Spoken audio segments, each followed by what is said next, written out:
Salut tout le monde, c'est Desp.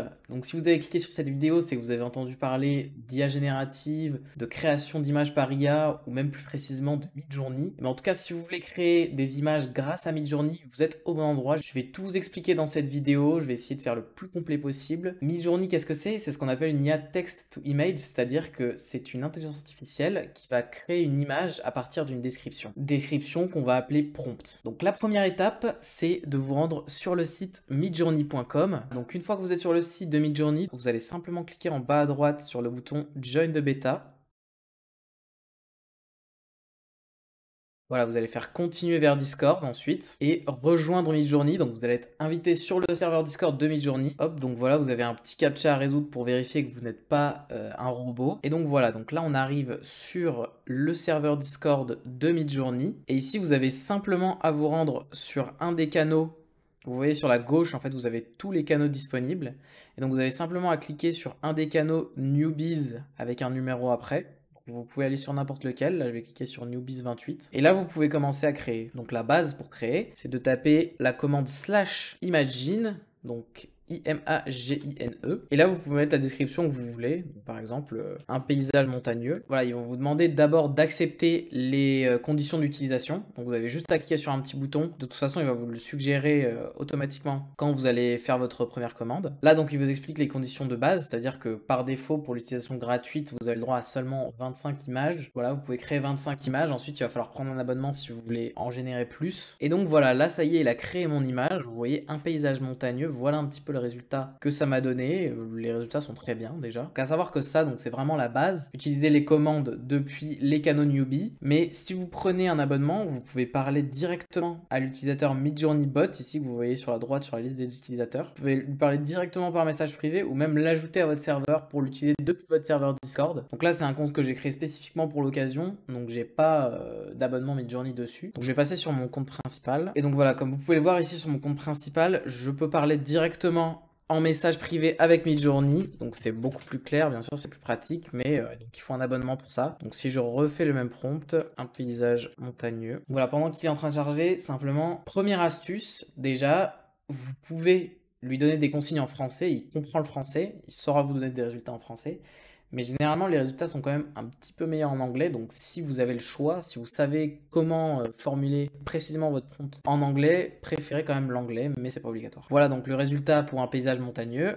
On voit encore des très bons résultats. Et donc, une fois que vous avez votre premier résultat, comme vous pouvez le voir en dessous, vous avez 9 boutons. Vous avez les U, vous avez les deux petites flèches et les V. Le U, ça va être pour upscale, c'est-à-dire, comme vous pouvez le voir, là, il propose 4 images à chaque fois pour une consigne. Et en fait, s'il y a une image parmi les images qu'il vous a proposées qui vous plaît, vous pouvez choisir de l'agrandir spécifiquement. Donc, si vous voulez qu'il la mette en haute résolution, donc plus haute résolution, parce que elle vous plaît et que vous voulez la garder, vous pouvez cliquer sur le bouton U correspondant. Donc, c'est dans l'ordre, c'est-à-dire que en haut à gauche, ça va être la première, ensuite la deuxième à droite, en bas à gauche la troisième, puis la quatrième en bas à droite. Donc, si je veux agrandir celle qui est en bas à droite, je vais cliquer sur U4 et ça va lancer l'agrandissement, donc comme si j'avais lancé une commande. Ensuite, vous avez les deux petites flèches. Les deux petites flèches, c'est si vous n'êtes pas satisfait des résultats qu'il vous a proposés, vous pouvez cliquer sur les deux petites flèches pour relancer une génération et il va vous reproposer 4 images pour le même prompt. Et finalement, V, c'est s'il y a une image qui vous plaît, mais que dedans il y a des petits détails que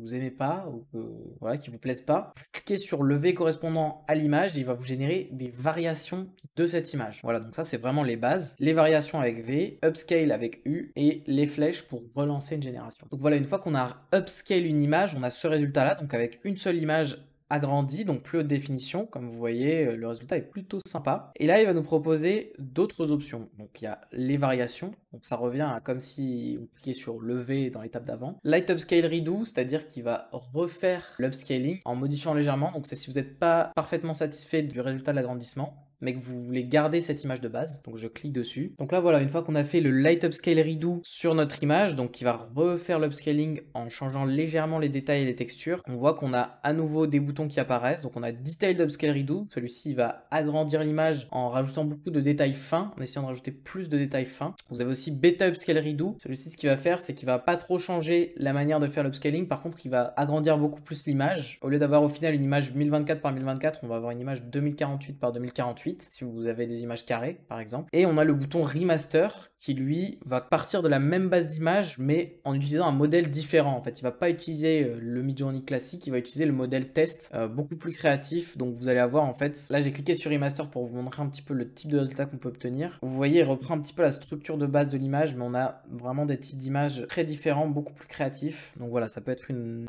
option aussi.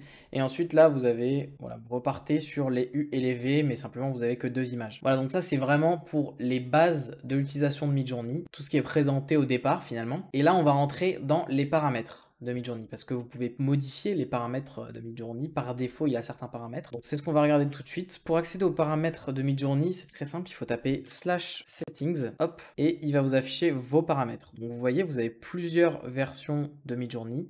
MJ version 1, 2, 3, 4 et Niji mode. Donc les versions précédentes, elles sont un peu moins performantes, donc je vous conseille de rester sur la version 4, c'est celle qui donne les meilleurs résultats. Après vous avez aussi la version 3 qui donne des résultats plus abstraits, plus artistiques, mais c'est un style différent, donc c'est vraiment si vous voulez des images de ce style, choisissez ça, mais sinon je vous conseille de rester sur le 4. Et Niji mode, ça va être pour des images plus dans le style manga, dans le style animé. Donc voilà, si vous voulez des images dans ce style, vous pouvez utiliser Niji mode. Ensuite vous voyez que vous avez différentes qualités. Moi je vous conseille de laisser la qualité de base, high quality.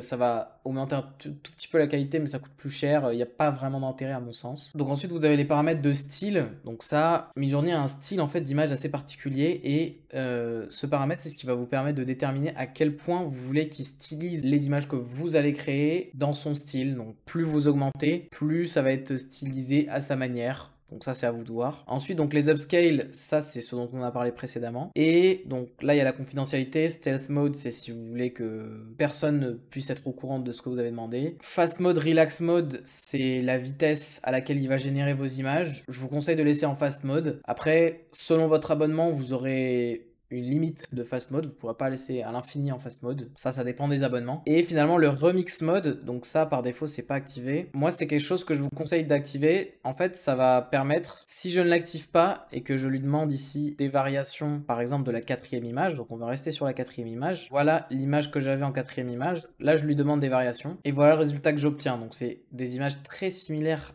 à l'image de base finalement, avec quelques petites variations à chaque fois. Donc on voit ici on a des petits arbres en plus sur la gauche, des petits rondins ici qu'on n'a pas là, ici on a plutôt des pierres, voilà, donc c'est vraiment des détails minimes. Par contre si vous activez le remix mode, ici je vais lui demander de remixer cette image là, la 4e image encore une fois, il va vous proposer en fait de modifier votre prompt, il va repartir de cette image mais en vous permettant de modifier le prompt pour ajouter les détails que vous voulez. Par exemple, si je rajoute avec un coucher de soleil en fond, hop, j'envoie. Et voilà, donc vous voyez, le résultat est très différent ici. En fait, il va repartir du même concept, mais il va ajouter beaucoup plus de modifications. Vous pouvez voir qu'il a... La première est un petit peu bizarre, mais sur les autres, il a bien réussi à garder un petit peu ce côté montagneux et à rajouter un coucher de soleil, on voit surtout au niveau de la luminosité. Donc voilà, le remix mode, c'est quelque chose de très pratique. C'est un très bon outil, moi je vous conseille de le laisser activer. Même si vous voulez pas forcément l'utiliser, au moins vous avez la possibilité. Voilà, c'est toujours ça de prix. Moi je vous conseille de l'utiliser. Donc voilà, donc ça c'est tout pour les settings de base. Maintenant on va voir les options qu'on peut rajouter directement dans les prompts. Donc là par exemple, vous avez vu que sur mon prompt, il y a un petit -V4 que j'avais pas tapé explicitement moi-même, qui a été rajouté automatiquement. Ça, en fait, c'est simplement une option pour signifier d'utiliser la version 4 de Midjourney. En fait, là, il vous propose une interface pour modifier certaines options, mais il y a d'autres options auxquelles on peut accéder à travers cette manière-là d'écrire, donc tirer quelque chose et un argument. Donc par exemple, les options les plus utiles que moi je vous conseille, c'est premièrement l'option aspect ratio. Donc on va reprendre le prompt d'au-dessus, hop, on colle le prompt et là vous avez l'option aspect ratio, donc AR, et là vous pouvez mettre le ratio, en fait le format d'image que vous voulez. Ça vous permet de modifier le format d'image. Donc si par exemple je mets 3.2.2, là il va me donner des images format paysage. Si je mets 2.3, il va me donner des images portrait, format portrait. Par défaut, c'est 1.2.1, mais donc voilà, sachez qu'en utilisant cette option, vous pouvez modifier pour mettre d'autres valeurs. Voilà, donc là, comme vous pouvez le constater, avec cette option, il m'a donné des images en format paysage. Donc là, on va reprendre le prompt d'au-dessus, et sachez que vous pouvez cumuler plusieurs options. Par exemple, là, je peux laisser l'option aspect ratio pour modifier les dimensions de l'image, mais je peux rajouter d'autres options derrière. Par exemple, et là on va parler d'une deuxième option utile, c'est les prompts négatifs. Donc pour ça, on va dire "-no" et en fait là, vous allez pouvoir dire des choses que vous ne voulez pas qu'il inclue dans l'image. Donc là, par exemple, on voit que sur certaines images, les 2 images du dessus, il m'a mis des cours d'eau ou des lacs que j'avais pas forcément demandé. Donc si je veux pas ça, je peux mettre "-no" eau et là normalement donc il va générer des nouvelles images en prenant en compte le fait que je ne veux pas d'eau dans les images. Voilà, donc là un petit peu les résultats que ça m'a donné. Vous voyez qu'il y a plus d'eau sur les images.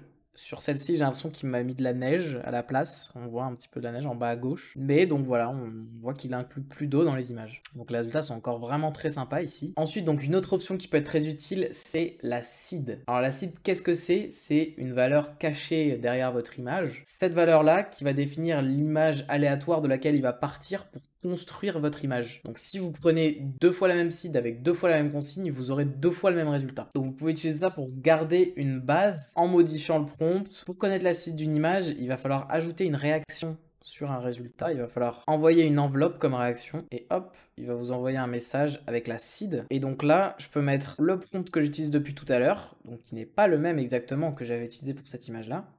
Et je peux préciser "-seed" et je copie-colle la seed derrière. Et donc là, il va repartir de la même image de base avec le prompt différent pour me construire des images. Donc voilà les résultats que j'obtiens. Vous voyez qu'on garde un petit peu la structure de base de l'image. On a toujours cette grande montagne en fond. On a toujours un petit peu une ambiance similaire, mais on respecte le nouveau prompt. Donc voilà pour les seeds. Donc voilà, ça c'est les 3 options les plus utiles que je vous conseille d'utiliser. L'idée ça va être de jouer un petit peu en modifiant progressivement, en jouant avec les prompts et ces options là jusqu'à obtenir le résultat parfait finalement. Donc maintenant, une autre possibilité avec Midjourney, c'est utiliser des images dans votre prompt. Alors pour ça, il va falloir donc copier le lien d'une image. Donc je clique droit, je peux faire clic droit, copier le lien et pas copier le lien du message, bien copier le lien. Et là, donc quand je fais mon prompt, /imagine, je vais d'abord mettre le lien de mon image. Et ensuite, si je veux, par exemple, un homme sur un transat, et voilà le résultat que ça me donne. Donc vous voyez qu'il essaye de reprendre un petit peu le décor que je lui ai donné, mais en suivant la consigne donnée par le texte. Sachez aussi que vous pouvez utiliser plusieurs images, et donc la structure du prompt, ça va être d'abord les liens des images, ensuite la consigne, et ensuite les options. Voilà, donc là vous avez tout ce qu'il y a à savoir sur la structure d'un prompt. Avec ça, ça vous donne énormément de possibilités. Maintenant, on va voir une fonctionnalité encore plus avancée, c'est ce qu'on appelle les multi-prompts. Donc un multi-prompt, c'est quoi? Un multi-prompt, ça va vous permettre de donner 2 consignes à la fois, 2 consignes séparées. Par exemple, si je demande "imagine hot dog", par exemple, donc voilà, imaginons que je veuille demander un chien chaud, mais un vrai chien chaud. Si je demande hot dog, il va comprendre hot dog, comme la nourriture, le hot dog. Et donc, il va me générer des images de hot dog, comme vous pouvez le voir. Par contre, si j'utilise ce qu'on appelle un multi-prompt, donc pour ça c'est simple, à la fin de mon premier prompt, je vais rajouter 2 points, 2 points, et ensuite je vais mettre mon deuxième prompt. Hot, 2 points, 2 points, dog, ça va séparer les 2 prompts. Et là, il va essayer de combiner le prompt hot au prompt dog séparément. Donc là, voilà les résultats qu'on obtient. On voit que on retrouve un peu cette sensation de chaleur au niveau des couleurs. On a des flammes, des couleurs rougeâtres. Un peu moins sur celle en bas à droite, même si on a un peu la couleur rougeâtre. On voit qu'on a bien les 2 concepts combinés dans la même image. Maintenant, ce qu'on peut faire, si on veut donner plus d'importance à un prompt par rapport à l'autre, c'est rajouter des valeurs après les 2 points, 2 points. Donc là, par exemple, si je trouve que le concept de hot n'était pas assez présent dans les images que j'ai obtenues, je peux faire hot 2 points, 2 points, 2 et dog 2 points, 2 points. Ce que ça va faire, c'est que ça va donner 2 fois plus d'importance à hot et une simple importance à dog. Voilà les résultats que j'obtiens. Vous voyez que là, on commence à vraiment voir des flammes apparaître. Vraiment, l'importance de la chaleur est bien nette. Donc voilà pour les multi-prompts. Maintenant, on va s'attaquer au plus important, c'est-à-dire comment faire des bons prompts.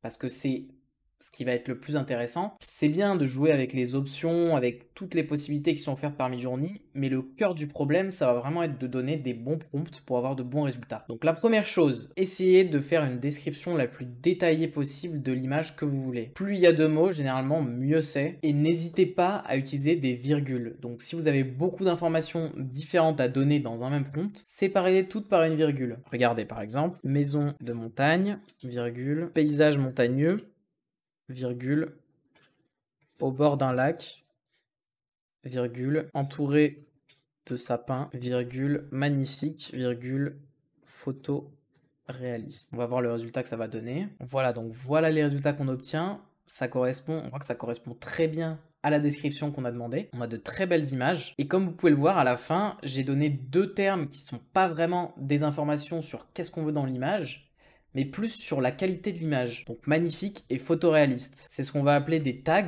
Et pareil, plus vous en mettez, mieux c'est. Par exemple, si je veux reprendre le même prompt, mais avoir des résultats encore meilleurs, ce que je peux rajouter, c'est haute qualité, HD, ultra réaliste, beau et éblouissant. Voilà, donc cette fois-ci, on a obtenu ces résultats-là. Alors la différence est assez minime.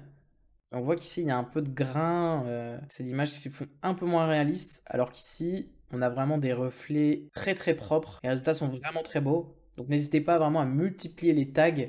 Plus il y en a, généralement, mieux c'est. Ensuite, n'hésitez pas à rajouter des informations annexes, c'est-à-dire une ambiance, une époque, un style particulier. Par exemple, si je reprends le prompt maison de montagne paysage montagneux, mais que je précise Future Wave, on va avoir des résultats totalement différents. Donc ensuite, si vous voulez préciser une palette de couleurs particulière dans vos images, ce que je vous conseille personnellement, c'est d'utiliser le mot-clé Scheme. Donc si je reprends par exemple le prompt du dessus, mais qu'ici je rajoute vert et bleu Scheme, on va voir normalement dans les résultats une prédominance de vert et de bleu sur les images qu'on va obtenir. Voilà un petit peu les résultats qu'on obtient. Comme vous voyez, on est vraiment principalement sur des nuances de vert et de bleu. On voit vraiment une prédominance de vert et de bleu dans toutes les images générées. Donc le mot-clé Scheme, très utile pour déterminer les couleurs de vos images. Ensuite, vous pouvez préciser un style particulier. Ici, j'ai dit photoréaliste. En réalité, ça c'est plus une précision sur le style plutôt qu'un tag. Pareil pour ultra réaliste. Donc là, par exemple, si je reprends le prompt de base, donc maison de montagne, paysage montagneux,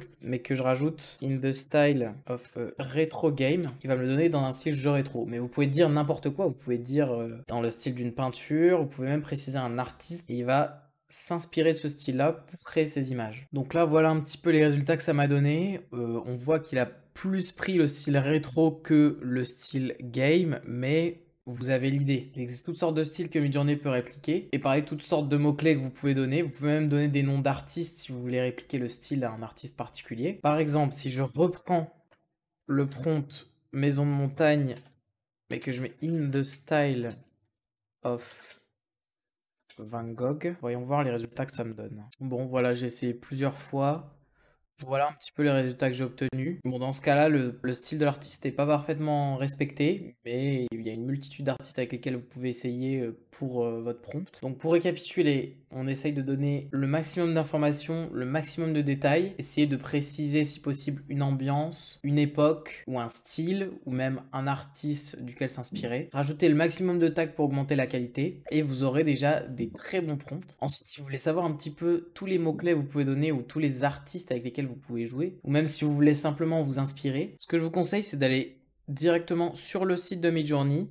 Ici, vous cliquez sur Showcase et vous avez tous les exemples de la communauté. En fait, ça peut vous permettre de trouver des exemples qui vous plaisent. Là, par exemple, on voit une couverture de magazine Vogue qui est très réussie, je trouve. Et donc ici, vous pouvez copier la commande et l'utiliser pour vous. Ou simplement, vous pouvez voir quels mots-clés ont été utilisés pour vous inspirer finalement. Sinon, si vous avez besoin d'aide pour générer votre prompt, vous pouvez utiliser des outils comme par exemple ChatGPT. Demandez votre prompt à ChatGPT, il est capable de donner des très bons prompts. Sinon, vous avez des sites comme Promptomania qui propose une fonctionnalité de prompt builder.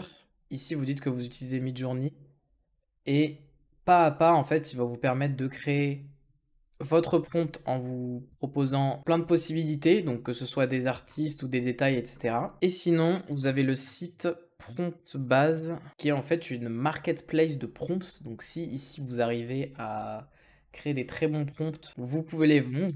Ou si vous cherchez des prompts très précis, vous pouvez venir ici pour les acheter. Il y a des choses de très bonne qualité comme vous pouvez le voir ici. Voilà, ça peut être un moyen de gagner de l'argent en trouvant des bons prompts. Normalement, maintenant, vous avez tout ce qu'il faut pour générer vos propres images de la meilleure qualité possible avec Midjourney. Donc si vous avez des questions, n'hésitez pas à les poser en commentaire. S'il y a des détails qui n'ont pas été clairs pour vous, vous pouvez soit me le demander, soit aller sur le site de Midjourney ici et cliquer sur Get Started et sur User Guide. Là, vous aurez toute la documentation qui explique en détail toutes les options. Sinon, je vais commencer à sortir pas mal de vidéos autour de Midjourney et de l'IA en général sur cette chaîne, donc n'hésitez pas à vous abonner. Je partage aussi des threads de vulgarisation et des actus sur mon Twitter @despfr, donc vous pouvez me suivre là-bas. Et si vous voulez plutôt suivre mon contenu court, ça va se passer sur TikTok @leodesp ou sur Instagram @despfr. Si cette vidéo vous a plu ou vous a été utile, n'hésitez pas à laisser un pouce bleu ou à me le dire en commentaire. C'est tout pour moi pour cette fois. C'était Léo.